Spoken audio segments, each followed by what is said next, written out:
Gosto muito do que estás a ouvir. A propósito, desculpa lá estar a interromper, mas já és cliente Iberdrola? Como não? Então tens de ouvir antes isto. Quem fica na Iberdrola ganha mais. Descontos, vantagens, ofertas e só por aderir ganha 100 euros. Se a poupança e a energia verde também são música para os teus ouvidos, liga 800 500 500. Iberdrola.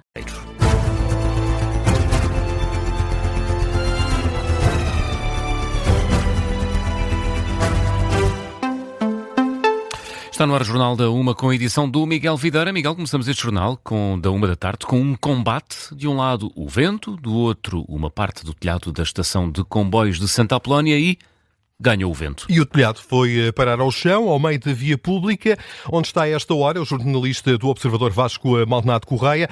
Vasco, dizíamos há pouco aqui na antena que não sabia se a estrutura, ainda com alguma dimensão, tinha atingido veículos ou pessoas.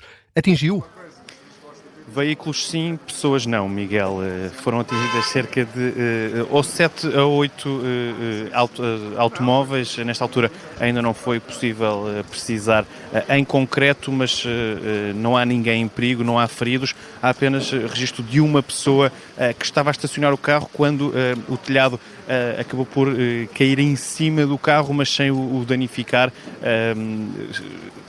O carro ficou imobilizado, a pessoa conseguiu sair sem qualquer problema, mas já não lhe consegue aceder. Há pouco falei com o Presidente da Junta de Freguesia de São Vicente, que está aqui a acompanhar os trabalhos de remoção do telhado, que está completamente no chão. André Bivetti explica mais ou menos o que aconteceu e indica que não estava assim tanto vento para provocar este acidente. Foi uma rajada de vento que levou aqui parte da estrutura do teto da IP, daqui da estação de Santa Apolónia, e que no fundo acabou por, não houve danos pessoais, mas caiu em cima de carros e pronto, e fechou aqui a rua com o telhado e com as vigas, etc. Mas pelo que eu percebi, e que foi também relatado pelos trabalhadores que estavam aqui na altura do acontecimento, foi um fenómeno muito rápido, não estava propriamente vento, não estava muito mau tempo, mas de repente houve assim uma rajada de vento e o telhado caiu. E o telhado de facto caiu, ainda aqui está a bloquear a rua. Há aqui algumas pessoas à minha volta que vão tentando perceber também o que se passou. Algumas pessoas estavam também neste local, não ficaram feridas, mas eram trabalhadoras da Junta de Freguesia, porque estava aqui a ser inaugurado um jardim, ou aliás, tinha sido inaugurado ontem um jardim e estavam a retirar cadeiras desse evento. O jardim não está danificado, mas já não é possível visitá-lo, é o que explica também André Bivetti. Nós acabámos de abrir o Jardim da Bica do Sapato, que era um jardim que estava há algum tempo fechado. Ontem fizemos um evento de abertura e pronto, e hoje infelizmente tivemos esta situação. Aliás, os nossos trabalhadores estavam realmente a retirar algumas das cadeiras e de alguns dos materiais do evento e portanto foram surpreendidos com este evento climatérico. Mas o jardim ficou danificado de alguma maneira? Não, o jardim não ficou danificado. Isto foi no fundo aqui na parte exterior do jardim. E por isso agora resta perceber quanto tempo vai demorar até que esta grande porção do telhado da estação de Santa Apolónia, quanto tempo vai demorar até que consiga ser retirado da rua e então para restabelecer a normalidade.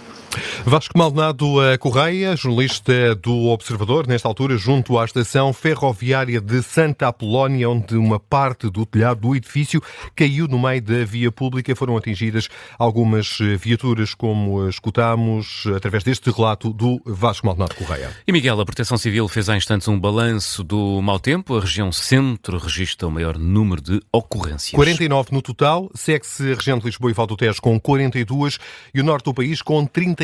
O comandante da Proteção Civil, Pedro Araújo, explicou há instantes à jornalista do Observador, Laura Figueiredo, quais as situações mais reportadas. O maior número de eventos esteve associado à ação do vento, ou seja, à queda de árvores, com 56 ocorrências, seguido de queda de estruturas, com 33 ocorrências.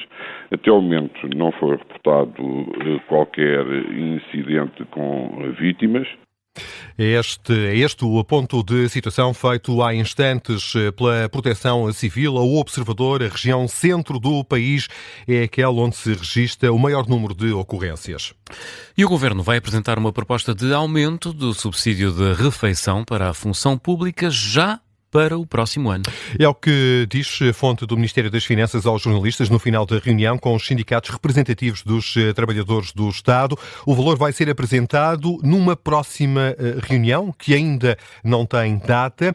A proposta anterior do Executivo apontava para um aumento de 10 cêntimos do subsídio de refeição. Agora este valor vai ser antecipado de 2027 para 2026 e pode até ser aumentado. A reunião com a Frente Comum foi muito curta, durou 2 minutos. À saída, o coordenador desta estrutura sindical afeta à CGTP, Sebastião Santana, acusou o Governo de ter aparecido de mãos vazias nesta negociação. Disse é que admitia a hipótese de antecipar aquilo que propôs sem mexer na proposta, ainda por cima. Quer dizer, estamos a falar de qualquer pessoa entende o que é que são 10 cêntimos por dia, quer dizer, em alguns sítios já nem chicletes se conseguem comprar com 10 cêntimos.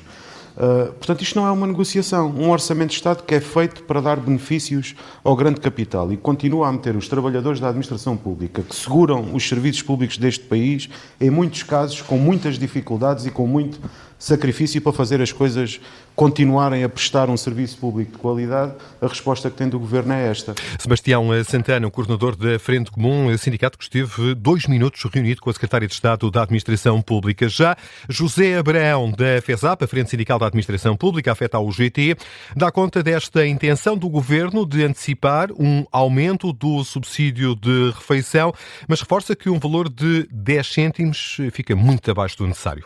Não há uma proposta que não seja aquela que já nos entregaram, a última. Era para 27, passou para 26.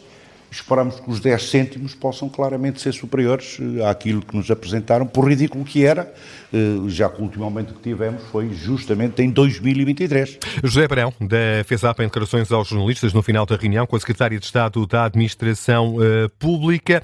A FESAP que admite participar na greve geral do próximo dia 11 de dezembro. Já o STE, o Sindicato dos Quadros Técnicos do Estado, ainda vai decidir se apela ou não à participação e fala numa ação preventiva, numa referência a essa greve geral convocada pela primeira vez em 12 anos pela CGTP e o UGT em protesto contra as alterações propostas pelo Governo ao Código do Trabalho.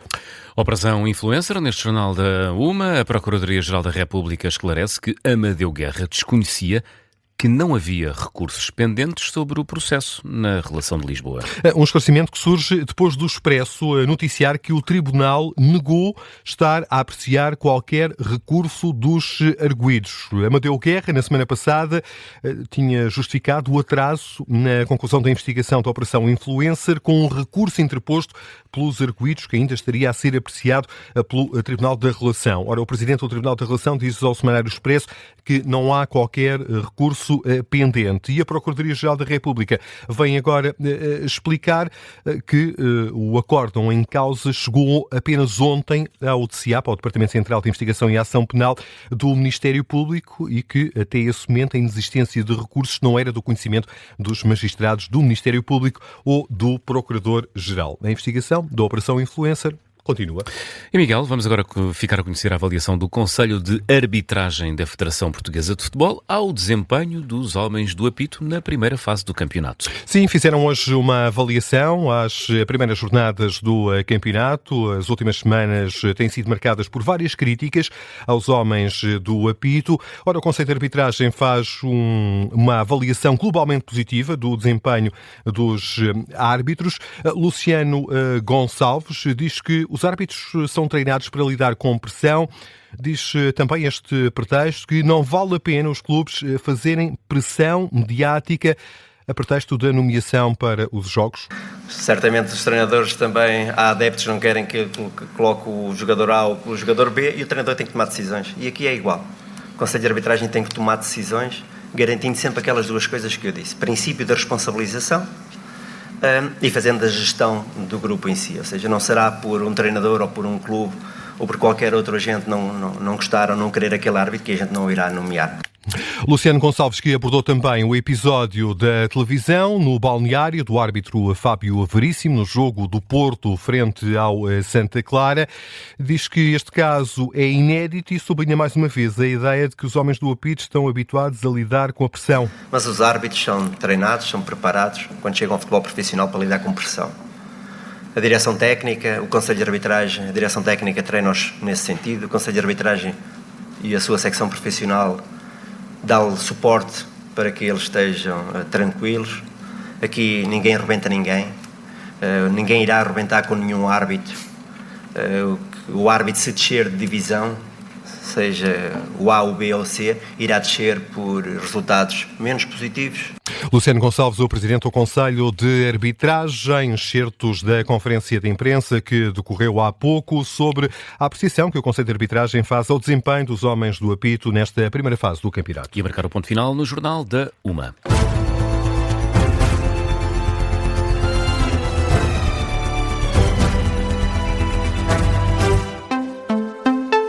Gosto muito do que estás a ouvir.